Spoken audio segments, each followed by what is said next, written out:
मित्रों, हमने पिछली कहानी में सुना कि किस तरह से प्रभु के हाथों उस मदमस्त हाथी को मृत्यु प्रदान की गई और चाणूर कंस के पास उसे ये सूचना देने पहुंचा कि हाथी को उसने मार दिया है। वो कृष्ण कोई साधारण मानव नहीं है, वो जरूर कोई न कोई देवता है। मित्रों, ज्यों ही चाणूर कंस को बताता है तो कंस की सिट्टी पिट्टी गुम हो जाती है। कंस कांपने लगता है, थर्राने लगता है, लेकिन दुष्ट तो दुष्ट ही होता है। वो अंदर से कितना भी भयभीत हो, लेकिन सामने वाले के लिए वो दिखावा जरूर करता है और वह फिर से कहता है कि चाणूर, कोई दूसरा प्रबंध करो, ये दरबार पहुंचना नहीं चाहिए। मित्रों, दूसरी तरफ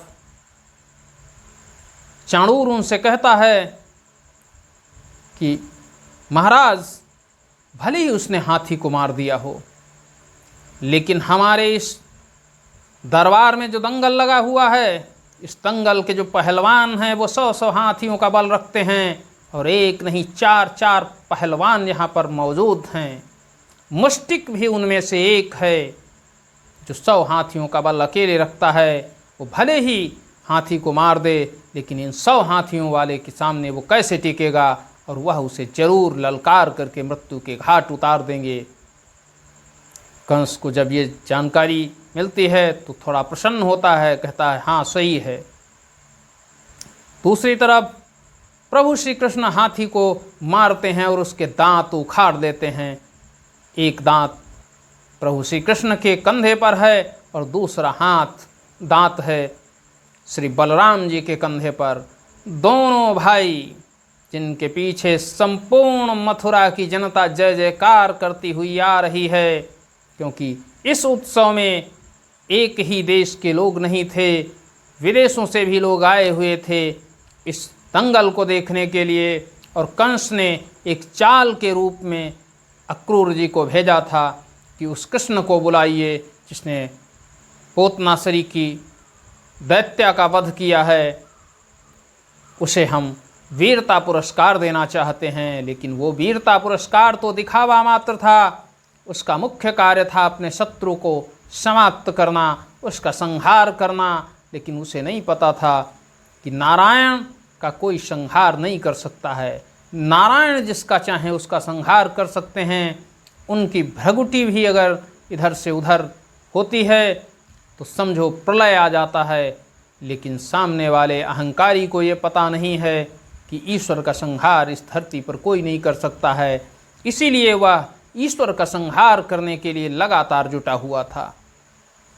मित्रों, जब इस तरह की स्थिति उत्पन्न हो रही थी, तभी प्रभु अपने कंधे पर रखे हुए वो हाथी का दांत अपने बड़े भाई दाऊ बलराम जी के साथ दरबार में प्रवेश करने वाले होते हैं। लेकिन इसके साथ ही एक और भी घटना होती है। इसकी सूचना पहुंच जाती है नंदगांव में, और नंदगांव में जो ही सूचना पहुंचती है कि श्री कृष्ण की हत्या करवाने के लिए कंस ने उन्हें बुलाया है और उसके सैनिक लगातार इस इंतजार में बैठे हुए हैं कि कब श्री कृष्ण की हत्या कर दी जाए। ज्यों ही ये बात सुनते हैं, सारे ग्वाल बाल तुरंत ही नंद बाबा की देहरी पर एकत्रित होते हैं और नंद बाबा को कहते हैं कि हे नंद बाबा, आप मुझे आदेश दें, उस कंस ने हमारे प्यारे कृष्ण कन्हैया को धोखे से मारने का षड्यंत्र रचा है। हम उसकी रक्षा के लिए मथुरा जा रहे हैं, आप हमें आज्ञा दें। जब ऐसी बात माता यशोदा और नंद जी सुनते हैं तो उनके अश्रुधारा बहने लगती है। माता यशोदा अत्यंत ही भयभीत हो जाती हैं, क्योंकि पुत्र की मृत्यु का समाचार जो ही किसी भी माता को मिलता है तो माता बहुत भयभीत हो जाती है। माता का भयभीत होना लाजमी भी होता है, क्योंकि माता से ज़्यादा पुत्र से इस धरती पर कोई स्नेह ज़्यादा नहीं करता है। मित्रों, नंद बाबा जब ये समाचार सुनते हैं तो वह माता यशोदा को ढांढस बंधाते हैं कि मैं अभी जाने वाला हूँ, मैं अभी जा रहा हूँ। और जो लेकर के अक्रूर जी गए थे वह भी तो उनकी रक्षा करने के लिए अपनी अलग से बलिदानी दस्ता उन्होंने तैयार किया था। तो इतनी जल्द तो कंस उनको नहीं कोई क्षति पहुंचा पाएगा, लेकिन उससे पहले मैं भी जाने वाला हूं। वह भी सारे ग्वाल बालों से कहते हैं कि अगर तुम लोग जाने मदद के लिए जा रहे हो तो क्या मैं अपने पुत्र के लिए पीछे रह जाऊंगा? मैं भी आपके साथ चलूंगा और जो हो सकेगा जब तक मैं जीवित रहूंगा तब तक अपने पुत्र को आँच भी नहीं आने दूंगा। और वहाँ से ग्वाल बालों के साथ नंद बाबा मथुरा के लिए प्रस्थान करते हैं। इधर जब दरबार के मुख्य द्वार की तरफ प्रभु श्री कृष्ण और श्री बलराम जी बढ़ रहे हैं, तभी नंदगांव से नंद बाबा के साथ वो सारे ग्वाल बाल आ जाते हैं और उनसे भेंट दरबार में घुसने से पहले ही हो जाती है। उनको देखते ही भगवान श्री कृष्ण जी हतप्रभ रह जाते हैं और ऐसा वो दिखावा करते हैं, क्योंकि उनके संज्ञान में सब कुछ होता है, वो सब कुछ जानते हैं, वो जो करवा रहे हैं वही हो रहा है, लेकिन फिर भी वो जनता के सामने ये दिखाना चाहते हैं, जनमानस को ये दिखाना चाहते हैं कि उनके सामने भी उसी तरह की घटनाएं हो रही हैं जैसी आम लोगों के सामने घटित होती हैं। और वह तुरंत ही नंद बाबा से गले मिलते हैं और उनसे आने का कारण पूछते हैं। जब वह नंद बाबा से आने का कारण पूछते हैं तो नंद बाबा कहते हैं कि मुझे सूचना मिली थी कि कंस तुम्हारी हत्या करवाना चाहता है, और ज्यों ही मुझे ये सूचना मिली मैं त्यों ही अपने ग्वालों के साथ यहाँ आ गया और अब मैं आ चुका हूँ, अब तुम्हें कोई नुकसान नहीं होगा। प्रभु कहते हैं बाबा आप आ चुके हैं तो अब मुझे कोई नुकसान कैसे हो सकता है? ये तो संभव ही नहीं कि आपके आने के बाद भी मुझे कोई नुकसान हो सके। एक पुत्र को पिता से ज़्यादा किसी की सामर्थ्य पर भरोसा नहीं होता है, और आप आ चुके हैं तो मुझे भी ये भरोसा हो चुका है, विश्वास हो चुका है कि अब मेरी कोई भी क्षति होने वाली नहीं है। जबकि प्रभु तो जानते ही हैं कि उनकी क्षति कौन कर सकता है, लेकिन फिर भी वह जनता के सामने इस तरह का वार्तालाप करते हैं। मित्रों, अक्रूर जी के साथ साथ नंद बाबा भी कंस की सभा में पहुंचते हैं। ज्यों ही कंस नंद बाबा को देखता है, क्योंकि उसने नंद बाबा को बुलावा नहीं भेजा था, उसने तो उनके पुत्रों को बुलावा भेजा था, क्योंकि वह अपने शत्रु को समाप्त करना चाहता था। लेकिन नंद बाबा को देखते ही वह अवाक रह जाता है और नंद बाबा से कहता है, आइए नंद बाबा, स्वागत है कंस की सभा में, आइए विराजिए। नंद बाबा महाराज की जय हो कहकर के अपने स्थान पर विराजमान होते हैं। अक्रूर जी भी अपने स्थान पर विराजमान हो जाते हैं। उनके जो उनका बलिदानी दस्ता था उसके सारे सैनिक गुप्त भेष में वहाँ पर डटे होते हैं। उनकी मदद करने के लिए भी कुछ सामंत उनके साथ होते हैं, लेकिन कंस की सभा थी तो ये निश्चित था कि वहाँ 80 से 90% सामंत कंस के ही पक्ष में होते और थे भी। इसी बीच प्रभु श्री कृष्ण का आगमन होता है। दरबार से जब अंदर को प्रवेश करते हैं, पीछे से जय जयकार हो रही होती है, युवराज कृष्ण की जय हो, राजकुमार कृष्ण की जय हो, राजकुमार कृष्ण की जय हो। इस तरह का उद्घोष जब होता है तो कंस एक बार पुनः भयभीत होता है और वह चाणूर की तरफ कातर नजरों से देखता है, और चाणूर उसको इशारा करता है कि ये जो हमारे महाबली भट्ट नीचे द्वंद्व युद्ध करने के लिए तैयार खड़े हैं, ये इनसे नहीं पार पाएगा। प्रभु ज्यों ही प्रवेश करते हैं तो जा कर के उसी स्थान पर रुक जाते हैं जहां वह कुश्ती का मैदान बना हुआ था, अखाड़ा बना हुआ था। उसी अखाड़े में चारों पहलवान खड़े हुए थे और उसी अखाड़े पर पैर रख करके श्री कृष्ण जी और श्री बलराम जी खड़े हो जाते हैं। उनके कंधे पर वो हाथी के दांत हैं।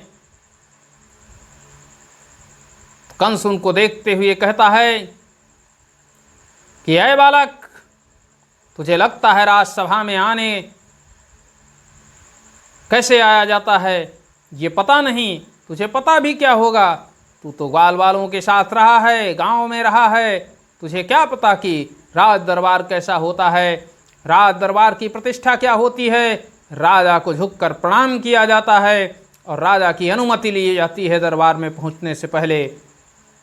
प्रभु श्री कृष्ण कहते हैं, मैं आपके दरबार में कोई याचक बन के नहीं आया हूँ, क्योंकि जो याचक होता है वही राजा के सामने नतमस्तक होता है।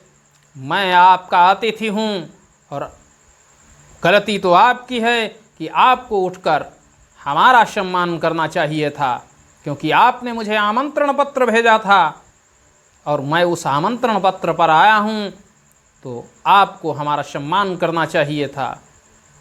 कंस को ये बात बुरी लगती है, लेकिन करता भी क्या, और कहता है, चलो कोई बात नहीं, तुम्हारी उम्र का लिहाज करते हुए मैं तुम्हारी धृष्टता को माफ़ करता हूँ, क्षमा करता हूँ, लेकिन ध्यान रहे अगली बार से इस तरह की धृष्टता नहीं होनी चाहिए। क्यों ही ऐसा कहता है, तो भगवान श्री कृष्ण कहते हैं कि राजसभा में कैसे आया जाता है इसका मुझे ज्ञान है। राजसभा में सदैव राजा के लिए उपहार लेकर आया जाता है और मैं भी आपके लिए उपहार लेकर आया हूँ। ये हाथी दांत जो अत्यंत ही कीमती हैं, ये हाथी दांत आपके ही हाथी को, जो कि अत्यंत ही मतवाला हो गया था, पागल हो गया था, उसे मृत्यु प्रदान करके उसके ये हाथी दांत लेकर के मैं आपके दरबार में भेंट स्वरूप आया हूँ, और इन दांतों को स्वीकार करें। और वहीं उस अखाड़े में उन दांतों को रख देते हैं। मित्रों, जब ऐसी स्थिति आती है तो कंस कहता है, हाथी को मार दिया, इसका मतलब तुम बलशाली हो, तुम्हारी उम्र के अनुसार तुम्हारे बल कम नहीं है, और तुम्हें मैं वीरता पुरस्कार भी देना चाहता हूँ, तो क्यों ना हमारी समस्त प्रजा के सामने दो दो हाथ हो जाएं। अगर आप कुश्ती करके दो दो हाथ प्रजा के सामने रख देंगे तो कल प्रजा मुझसे ये नहीं कह पाएगी कि मैं किसी ऐसे व्यक्ति को वीरता पुरस्कार दे रहा हूँ जो कि वास्तव में वीर नहीं है।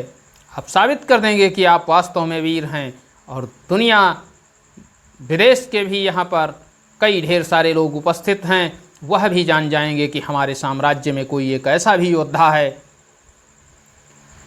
जो परम शत्रुओं को भी समाप्त करने की क्षमता रखता है। मित्रों, जब ऐसा कहते हैं तो प्रभु कहते हैं, ठीक है, अगर आपकी यही इच्छा है तो किसी दिन ये भी इच्छा पूरी कर देंगे। भगवान उसको लगातार चांस दे रहे थे, मौका उसको दे रहे थे कि आज भी यदि वो मान जाए तो उसकी मृत्यु ना हो, लेकिन दुष्ट कहाँ मानता है। वह तो ये जानता था कि इन पहलवानों के हाथों ही श्री कृष्ण और बलराम को वो मार देगा, मरवा देगा, लेकिन उसे ये नहीं पता था कि आज होने वाला क्या है। आज किसी और को नहीं बल्कि स्वयं कंस को भी मरना था। मित्रों, इस तरह की जब वाद विवाद होता है तो उसमें वो ललकारने लगते हैं पहलवान, और जब पहलवान भगवान श्री कृष्ण को ललकारते हैं तो भगवान शांत मुद्रा में खड़े होते हैं, लेकिन उनकी ललकार को श्री बलराम जी बर्दाश्त नहीं कर पाते हैं और वह कई बार उस अखाड़े की तरफ बढ़ने की कोशिश करते हैं, लेकिन प्रभु श्री कृष्ण के द्वारा उनको रोक दिया जाता है और कहा जाता है, दाऊ थोड़ा सा इंतज़ार तो कर लो, थोड़ी प्रतीक्षा कर लो। वाद विवाद होता है, वह उन्हें कायर कहने लगते हैं और ग्वालों के साथ खेलने वाले कहने लगते हैं, छोटे छोटे करतब दिखाने की बात कहने लगते हैं, लेकिन प्रभु उनकी इस बातों में नहीं आते हैं। और ऐसी स्थिति में जब पुनः प्रभु को ललकारा जाता है तो इस बात को अक्रूर जी नहीं पचा पाते हैं और वह खड्ग निकाल कर खड़े हो जाते हैं कि अगर ऐसा अन्याय इस भरी सभा के अंदर हुआ तो अक्रूर के रहते हुए नहीं होगा, हम एक दूसरे पर तलवार लेकर टूट पड़ेंगे और मृत्यु के घाट उतार देंगे। ज्यों ही अक्रूर जी और उनके सैनिकों के द्वारा तलवार खींची जाती है, त्यों ही कंस के सैनिक भी और कंस भी तलवार खींच लेता है। जब प्रभु श्री कृष्ण ऐसा देखते हैं कि ये तो विद्रोह होने वाला है, तो वह उस विद्रोह को दबाने के लिए अक्रूर जी से कहते हैं अक्रूर जी अपनी तलवार आप म्यान में रखें, अभी आपको तलवार चलाने की कोई आवश्यकता नहीं है। मैं स्वयं जब कहूँ कि आपको मेरी मदद की आवश्यकता है तब आप मेरी मदद करें। और ज्यों ही प्रभु ऐसा कहते हैं, अक्रूर जी तलवार अपनी म्यान में कर लेते हैं और कंस भी अपनी तलवार अपनी म्यान में कर लेता है। लेकिन कंस की भ्रगुटी तन जाती है अक्रूर जी के ऊपर कि हमारी ही सभा में हमको चैलेंज किया गया है। लेकिन प्रभु जब ऐसा कहते हैं त्यों ही कंस का ध्यान प्रभु की तरफ पहुंचता है और वो सोचता है कि ये आज ज़रूर अखाड़े में लड़ेगा। और प्रभु भी उनकी मन की ही बात करते हैं और वह भी उस चुनौती को स्वीकार कर लेते हैं और कहते हैं कि कौन पहलवान मुझसे लड़ेगा, वो सामने आ जाए। क्यों ही प्रभु ऐसा कहते हैं, एक पहलवान सामने आता है और प्रभु उस पहलवान को उठाकर पटक देते हैं। जब पहलवान को प्रभु पटक देते हैं तो वो छूट भी नहीं पाता है कि दूसरा पहलवान प्रभु के ऊपर हमला कर देता है। ज्यों ही दूसरे को हमला करते हुए श्री बलराम जी देखते हैं तो भाई का खून कैसे मान सकता है, और वह तो अनन्य भक्त हैं प्रभु के, शेषावतार हैं, वह कैसे रुक सकते थे। उनके आवेश तो जन्मजात है और वह तुरंत ही दूसरे पहलवान को पकड़कर वह भी पटकने लगते हैं। द्वंद्व युद्ध आरंभ हो जाता है। 2 पर 2 द्वंद्व युद्ध हो रहा था। कुछ समय लगता है और दोनों एक दूसरे से भिड़ते हैं।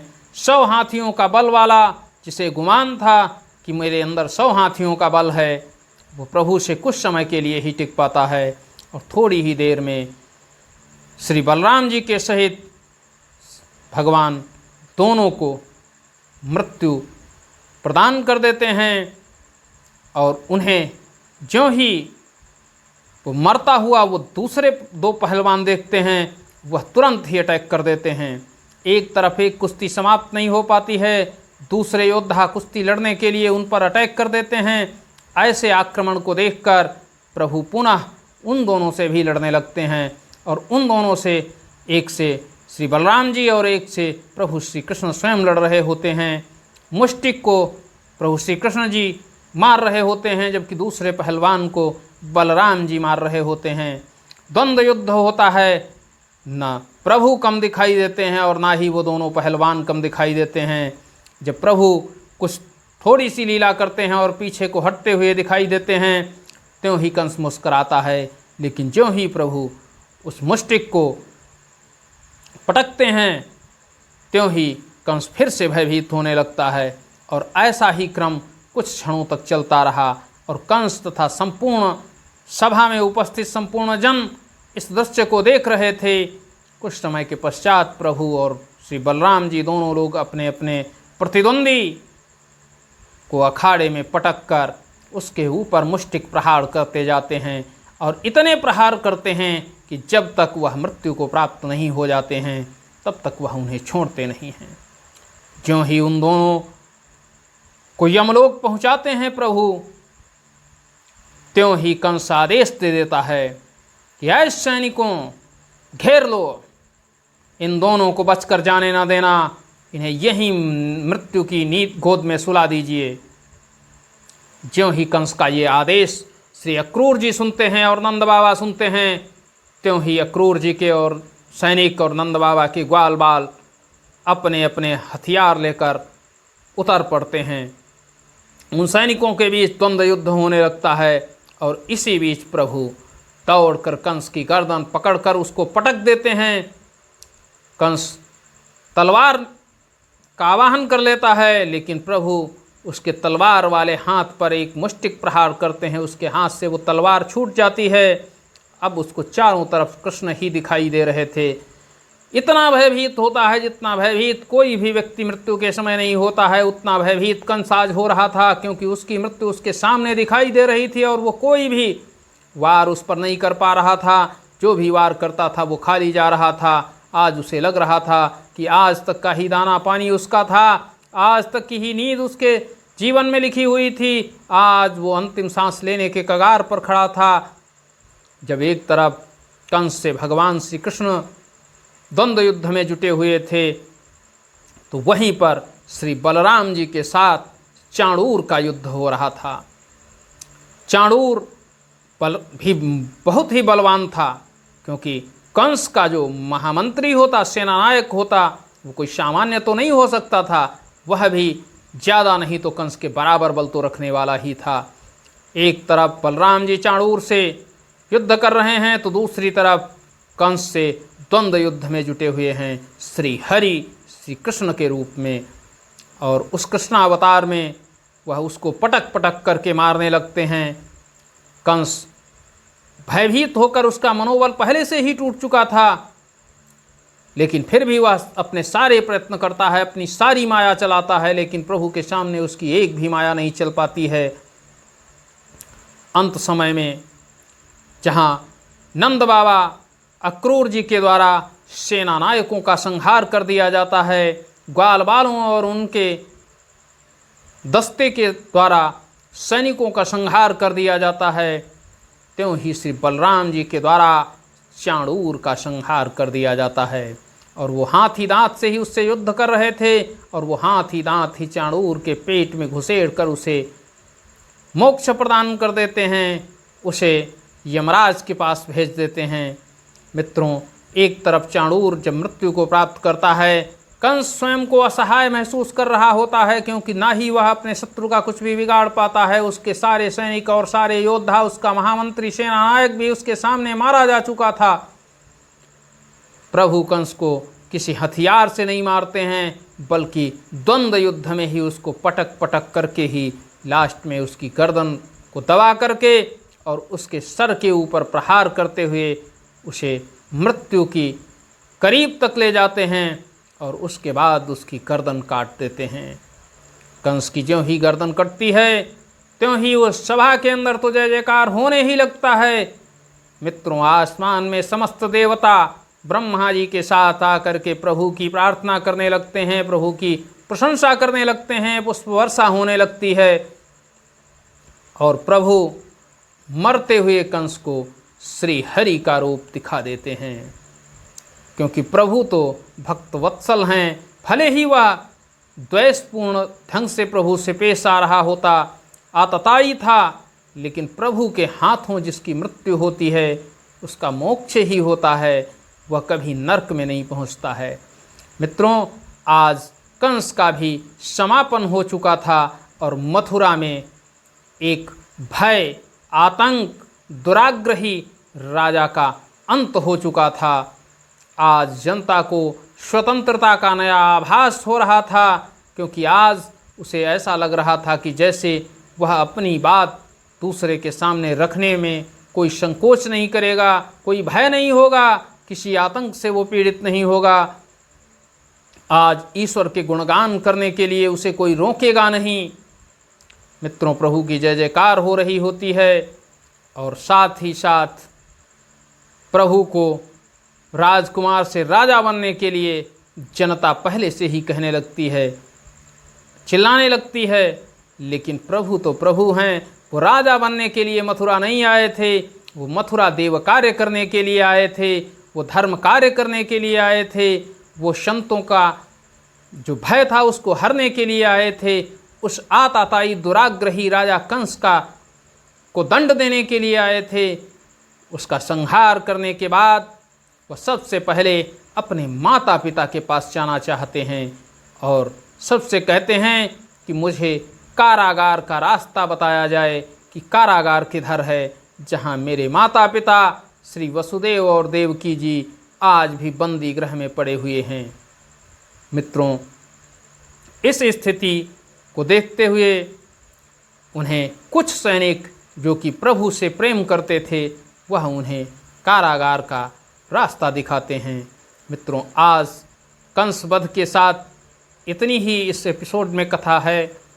अगली कथा कैसे प्रभु अपने पिताश्री और माताश्री से मिलते हैं, साथ ही साथ कैसे नानाश्री से मिलते हैं, क्या वास्तव में प्रभु मथुरा के शासक बनते हैं, मथुरा के राजा बनते हैं या नहीं बनते हैं, इसकी कहानी हम अगले वीडियो में आपको बताएंगे।